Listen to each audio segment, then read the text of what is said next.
This is a geospatial training video recorded April 2018. In this video, we'll be discussing the advanced workflows, specifically an approval workflow demonstration. The objective of this video is to demonstrate the flow of the approval process as it would be on an incident. For instruction on implementation and configuration, please watch the approval workflow template setup video.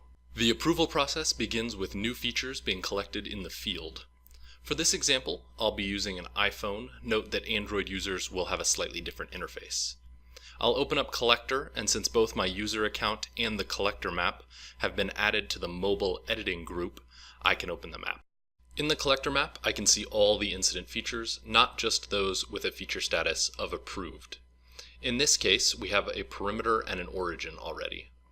I can touch the location button to zoom to where I currently am. This is the Helibase, and I want to collect a point. I'll touch the plus sign to bring up the Collect New Feature menu and select Helibase. It's very important that I fill in all the information that I can before hitting Submit. As I walk away, you can see the point that I've collected. I've walked back to the fire perimeter and opened Collector again. This time I'm going to collect a drop point. I again input all the attributes I can and touch Submit. I also need to collect a line of road as completed line along the east flank of the fire. After inputting the attributes, I go to the map and stream the line as I walk it. Once I reach the end, I hit Submit, and I'm now done collecting features.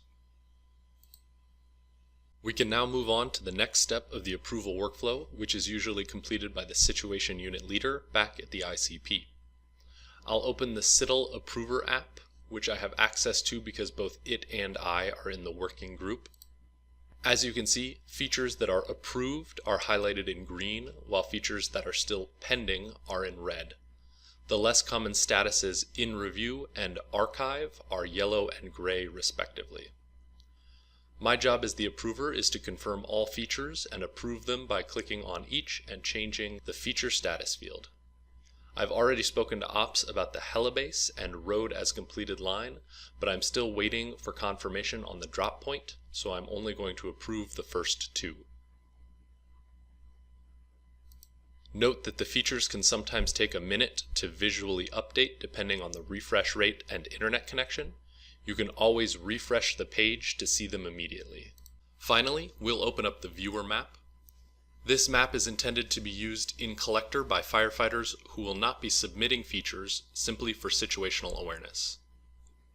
If there are personnel that will be using this map at the ICP or elsewhere on a computer, it is recommended that you create a basic viewer app and instruct them to use that instead. This map and users that only need viewer access should be added to the viewer group. As you can see, only the features with a feature status of approved are visible here.